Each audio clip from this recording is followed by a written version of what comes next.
Good evening student. आज हम class 11 chemistry में केमिकल बॉन्डिंग में आपको ऑक्टेट रूल्स के बारे में बताएंगे। लास्ट लेक्चर में हम लोग ने स्टडी करी कि किस तरह से हम लोग स्ट्रक्चर्स बनाते हैं और ionic covalent and coordinate covalent bonds के बारे में स्टडी हम लोग प्रॉपर कर चुके। बहुत सारे स्ट्रक्चर्स भी हम लोगों ने उसमें बनाए। तो अब हम आपको बताने जा रहे हैं ऑक्टेट रूल। ऑक्टेट रूल देखिए, जब हम कोई भी स्ट्रक्चर बनाते हैं या कोई भी कंपाउंड बनाते हैं, एटम्स का यूज करते हैं, चाहे हम आयनिक बॉन्ड के थ्रू करें या कोवैलेंट बॉन्ड या कोऑर्डिनेट, 3 टाइप्स के बॉन्ड्स की स्टडी कर चुके। तो हमारा मेन एजेंडा क्या होता है, हमारा कॉन्सेप्ट होता है कि एटम्स में 8 इलेक्ट्रॉन कंप्लीट हो जाएं। अगर कॉम्बिनेशन करने के बाद एटम में 8 इलेक्ट्रॉन्स पूरे हो जाते हैं, सेटिस्फाई कर देते हैं, तो उसे बोला जाता है octet rule. Follow the octet rule. लेकिन मोस्ट ऑफ द केसेस में हम देखते हैं कि एलिमेंट्स कहीं कहीं पे ऑक्टेट रूल्स को फॉलो नहीं करते। जैसे अगर हम HCl का स्ट्रक्चर की बात करें, HCl, H में इलेक्ट्रॉन होता है 1 और Cl में इलेक्ट्रॉन होते हैं 17, 2, 8, 7। तो अगर हम HCl का स्ट्रक्चर बनाएंगे तो यहाँ पे H के पास एक ही इलेक्ट्रॉन है, वो शेयर करेगा, और Cl के पास 7 इलेक्ट्रॉन है, एक की डिफिशियंसी है, एक इधर शेयर करेगा। इस तरह से Cl में तो 8 हो जाएंगे, काउंट करेंगे 1, 2, 3, 4, 5, 6, 7, 8।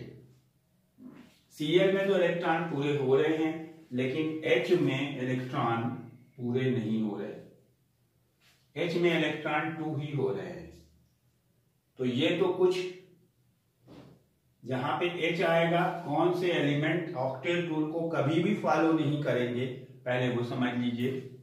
H कभी भी ऑक्टेट नहीं फॉलो करेगा, उसको डुप्लेट करना पड़ेगा।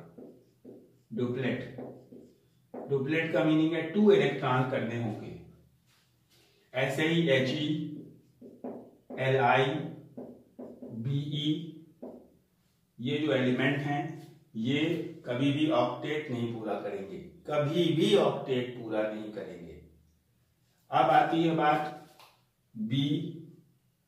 बी जो है, ये भी ऐसा एलिमेंट है कि मोस्टली केसेस में इसका ऑक्टेट पूरा नहीं हो पाता, और ये डुप्लेट भी नहीं पूरा करता। न ऑक्टेट पूरा करता है, न डुप्लेट पूरा करता है। सपोज कीजिए आपसे पूछें कि which compound will not follow octet rule. Octet rule, तो अगर इनमें से कोई एलिमेंट है तो आप उसी कंपाउंड को जस्टिफाई करेंगे। ऑप्शन ए है आपके पास PCl3, ऑप्शन बी है आपके पास SO2, ऑप्शन सी है आपके पास BeCl2, और ऑप्शन डी है आपके पास CO2। तो आपको ये 4 ऑप्शन दिए हुए हैं, आपको पता करना है कि इनमें से कौन सा ऑक्टेट रूल को फॉलो नहीं करेगा।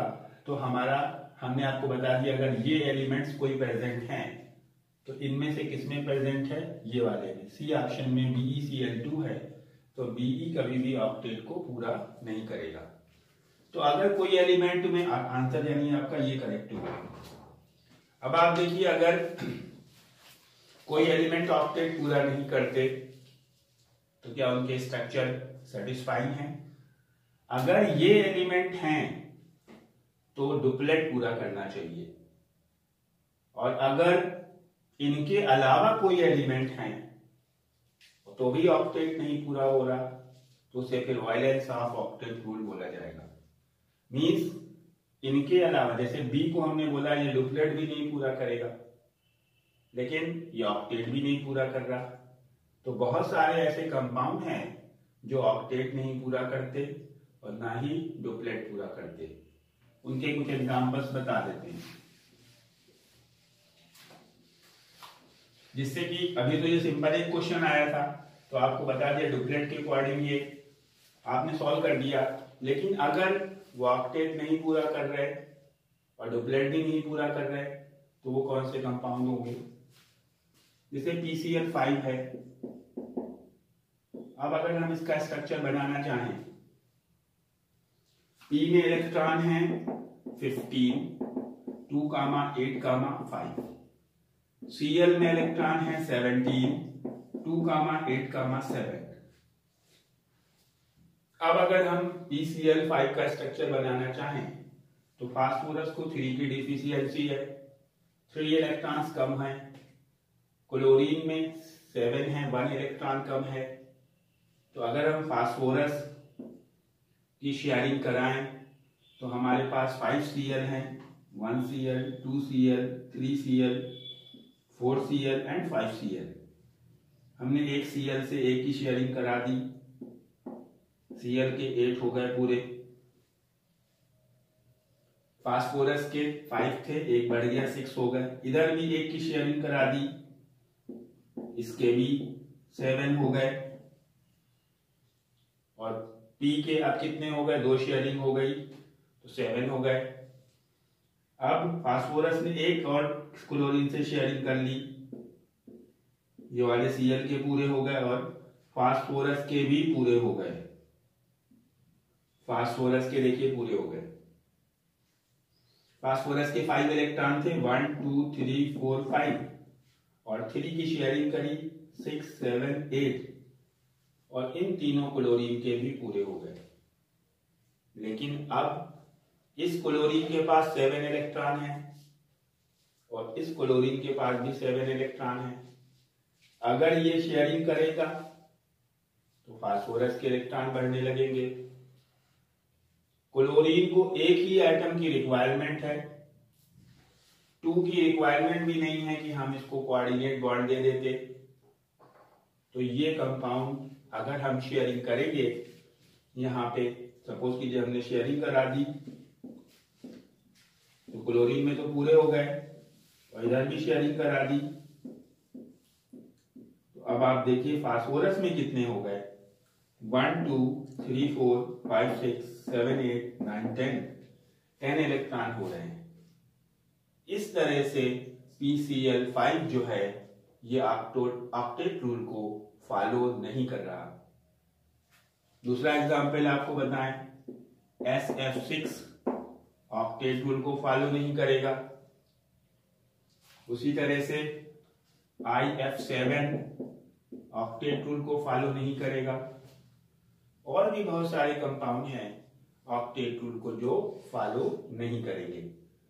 अब जब ऑक्टेट रूल को फॉलो नहीं कर रहे तो क्या ये स्ट्रक्चर सही है? PCl5 का स्ट्रक्चर हम क्या ऐसे बनाएंगे और इसका अगर बॉन्ड स्ट्रक्चर बनाएंगे तो बनेगा P Cl Cl Cl Cl and Cl। ये PCl5 का स्ट्रक्चर है। तो ऑक्टेट रूल के फॉलो करने के बेसिस पे BF3 भी नहीं फॉलो करेगा। ऑक्टेट रूल जब जिन कंपाउंड्स में फॉलो नहीं होता उनके अकॉर्डिंग उनके लिए नई थ्योरी और नए स्ट्रक्चर्स बनाए जाते हैं। नए बॉन्ड की डिस्कवरी हुई, 2 तरह से उनके स्ट्रक्चर्स बनाए जाते हैं। One is Sidgwick structure and second one is Sugden structure.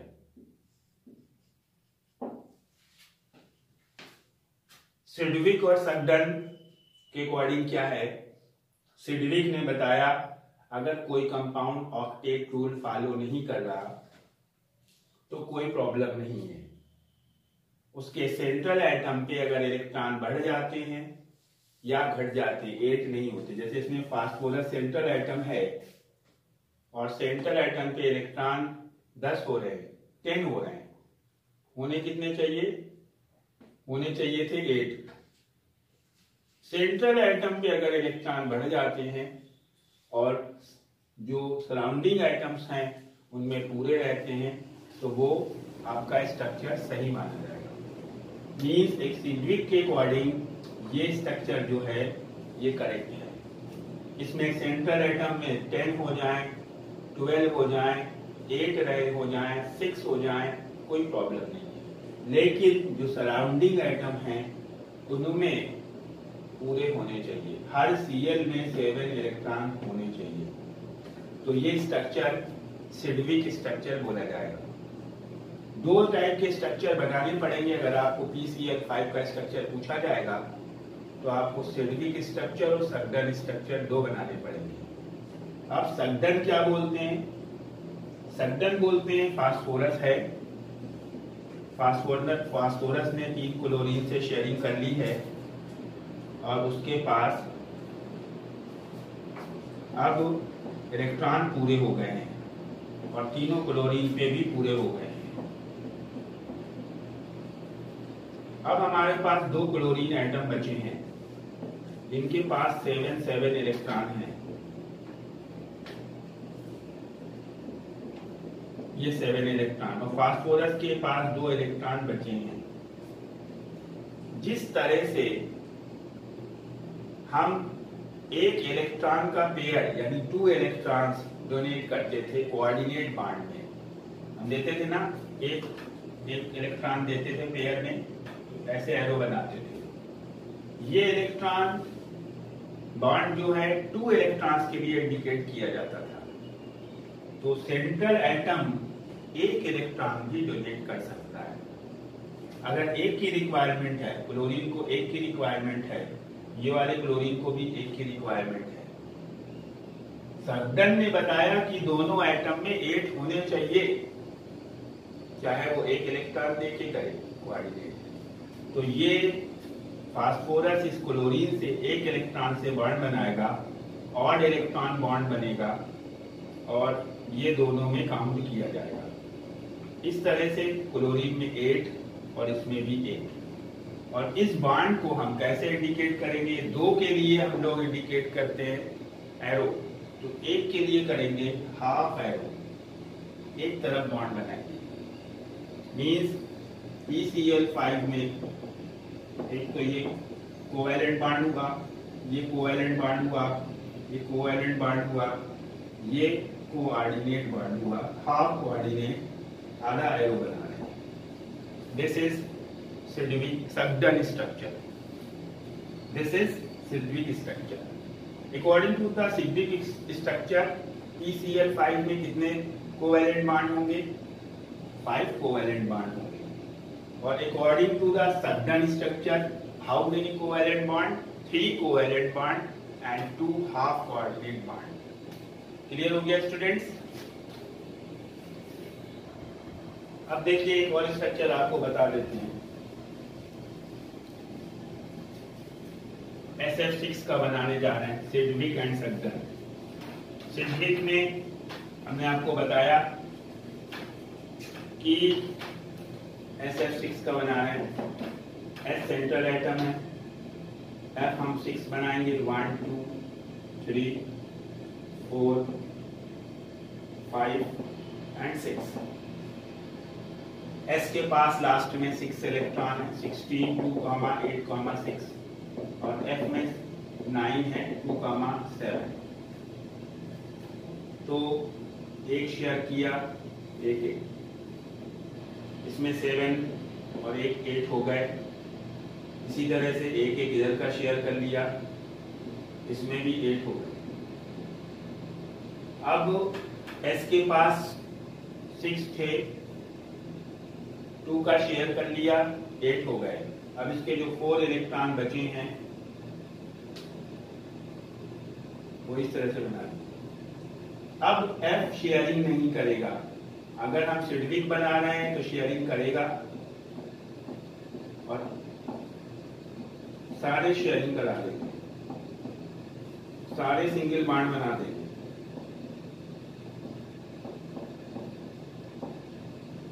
Sidgwick के अकॉर्डिंग 6 सिंगल बॉन्ड बन जाएंगे, F F F F F and F। इसमें सल्फर में कितने इलेक्ट्रॉन हो जाएंगे? 1 2 3 4 5 6 7 8 9 10 11 12 इलेक्ट्रॉन हो जाएंगे। ऑक्टेट रूल को फॉलो नहीं करेगा। लेकिन अगर हम सघन के अकॉर्डिंग बनाएंगे तो सघन के अकॉर्डिंग अगर हम बना रहे हैं तो हम बनाएंगे एस एफ एफ। दो तो ये बांड बन गए, बाकी सबको हम हाफ कोऑर्डिनेट कर देंगे।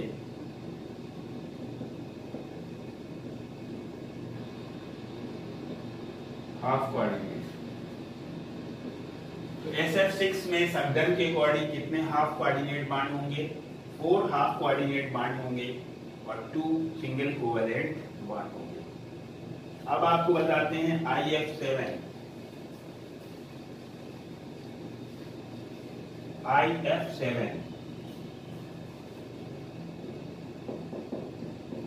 I में इलेक्ट्रॉन होते हैं 7 लास्ट में और F में भी लास्ट में 7 होते हैं।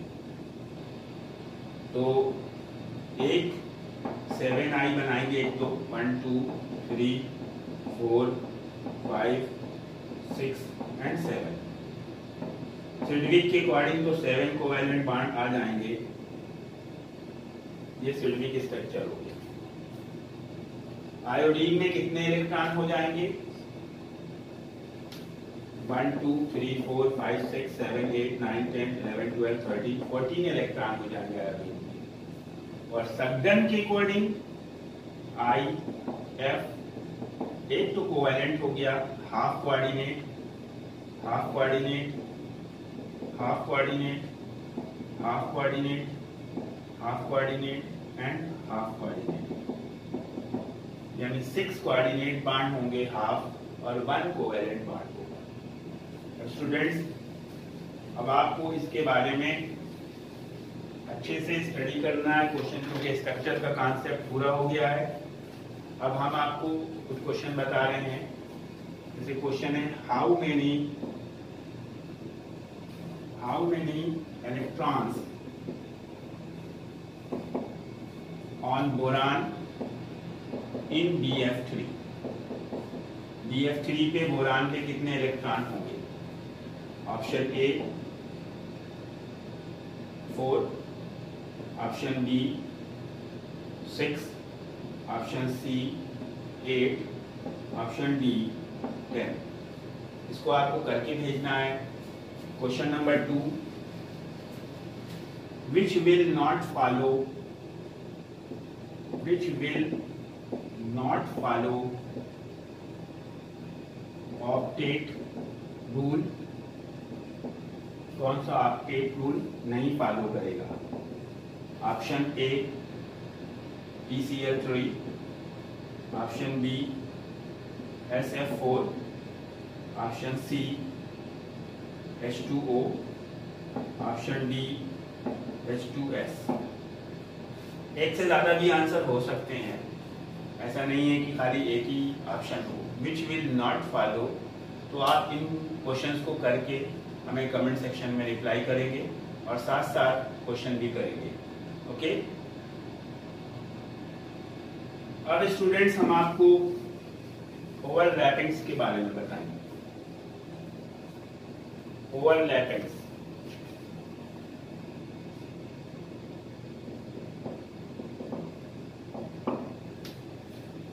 जिस तरह से एटम्स कंबाइन होते हैं, एटम में इलेक्ट्रॉन्स की शेयरिंग होती है।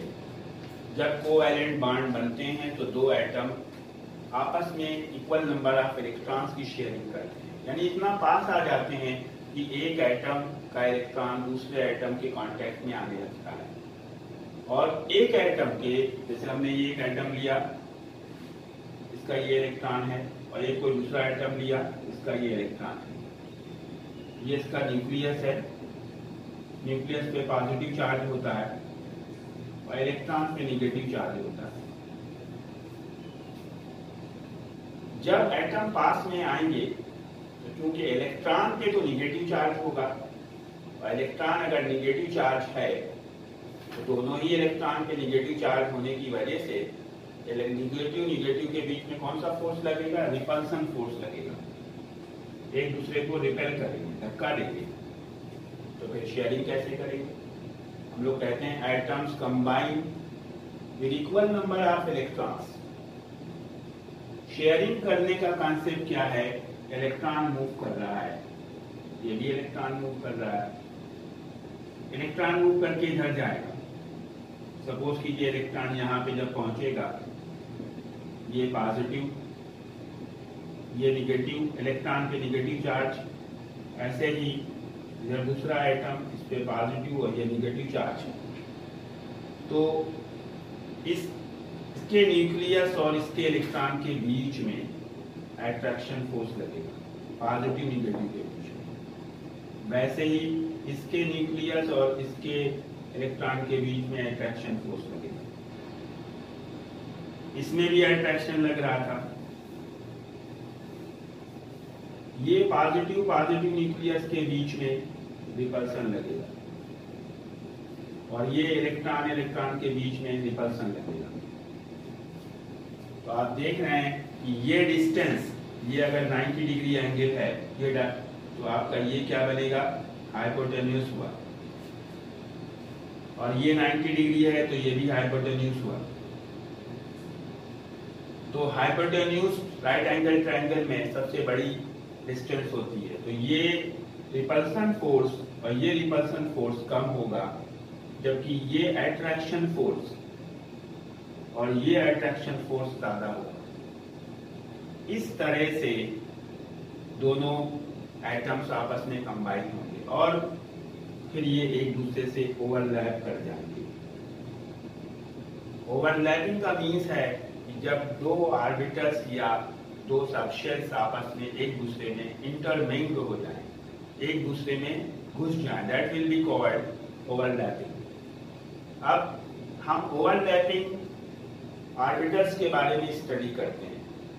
जो ऑर्बिटल्स होते हैं, एस का ऑर्बिटल स्फेरिकल शेप का होता है, ये एस का ऑर्बिटल है, और पी के ऑर्बिटल्स डंबल शेप के होते हैं, ये डंबल शेप है। When two orbitals overlap, intermix, आपस में मिल जाए, एक दूसरे में coincide कर जाए, that will be called overlapping। जैसे हमने एक s का ऑर्बिटल लिया और ये s का एक और ऑर्बिटल लिया, एक दूसरे में मिल गया, तो ये है s overlapping, s overlapping। यानी कि ये पोर्शन जो है, यहीं पे वो इलेक्ट्रॉन्स आएंगे जहां पे इलेक्ट्रॉन की डेंसिटी बढ़ जाएगी। उसी तरह से अगर हम एक s का ऑर्बिटल ले लें और एक p का ऑर्बिटल ले लें, तो ये है आपकी sp ओवरलैपिंग, sp ओवरलैपिंग। जब दो s के ऑर्बिटल ओवरलैप करते हैं, that will be called ss overlapping. और जब एक s का और एक p का बॉन्ड ओवरलैप करता है, उसे बोलते हैं sp ओवरलैपिंग। अब जो दो p के ऑर्बिटल ओवरलैप करेंगे, ये p का ऑर्बिटल है और एक p का ऑर्बिटल ये है, दो p के ऑर्बिटल हो गए, तो ये p overlapping, ss overlapping, sp overlapping and p overlapping. ss एक ही टाइप की है, sp भी एक ही टाइप की है, लेकिन p ऑर्बिटल्स दो तरह से ओवरलैपिंग कर सकते हैं। आप देख रहे हो ये p ऑर्बिटल है और एक p ऑर्बिटल और है, उसी एक्सिस पे दोनों आ गए हैं। एक ही एक्सिस पे अगर दोनों ऑर्बिटल होंगे तो ये p ओवरलैपिंग एक टाइप की मानी जाएगी।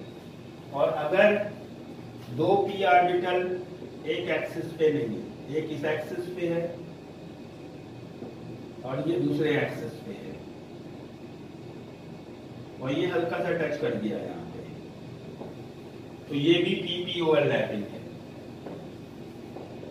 p overlapping. ss sp एक तरह की होती हैं, लेकिन p दो तरह की होती है। तो there are two types of overlapping, one is called linear overlapping and another is called parallel overlapping. Linear, this is linear, ss linear overlapping, sp linear overlapping.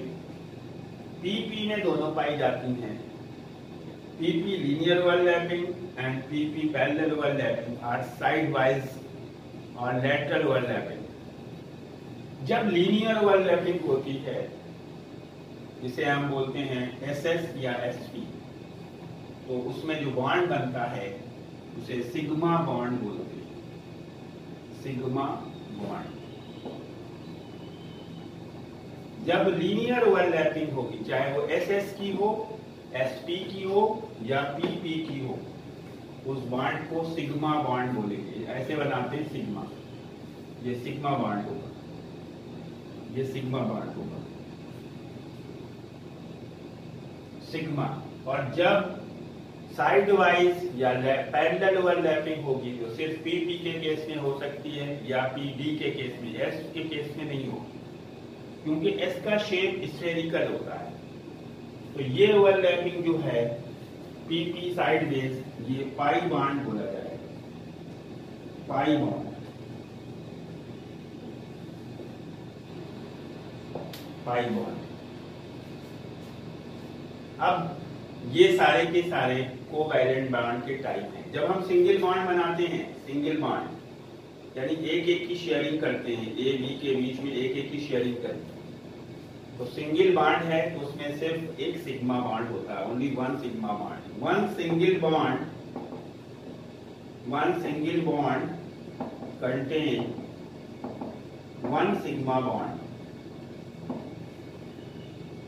जब डबल बॉन्ड होता है, वन डबल बॉन्ड, तो इसमें एक sigma होता है, एक पाई होता है, one sigma and one pi bond, one sigma and one pi bond. जब सिंगल बॉन्ड होता है, इसमें तो सिग्मा ही बनेगा, इसमें भी सिग्मा ही बनेगा, क्योंकि इसमें PP कोई नहीं, इसमें भी सिग्मा ही बनेगा, उसमें सिग्मा और पाई दोनों बन सकते हैं। One triple bond has one sigma and two pi bonds, one sigma and two pi bond। Suppose कीजिए हमने आपसे क्वेश्चन किया कि C2H2 में कितने सिग्मा और पाई बॉन्ड है, how many sigma and pi bond. तो आप इसका स्ट्रक्चर बना दीजिए।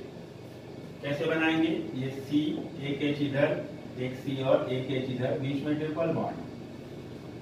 ये सिंगल बॉन्ड है, वन सिग्मा बॉन्ड, ये भी सिंगल बॉन्ड है, वन सिग्मा बॉन्ड। ये एक सिंगल ट्रिपल है तो एक सिग्मा टू बाय, तो sigma sigma and sigma, three sigma. और ट्रिपल बॉन्ड में कितने पाई होते हैं? टू पाई, तो three sigma and two pi bond. तो स्टूडेंट्स, इसको आप अच्छे से देखिएगा और इसके साथ भी क्वेश्चन भी आ रहे हैं, उनको प्रॉपर करेंगे। कल फिर मिलेंगे न्यू वीडियो के साथ। Okay, good bye.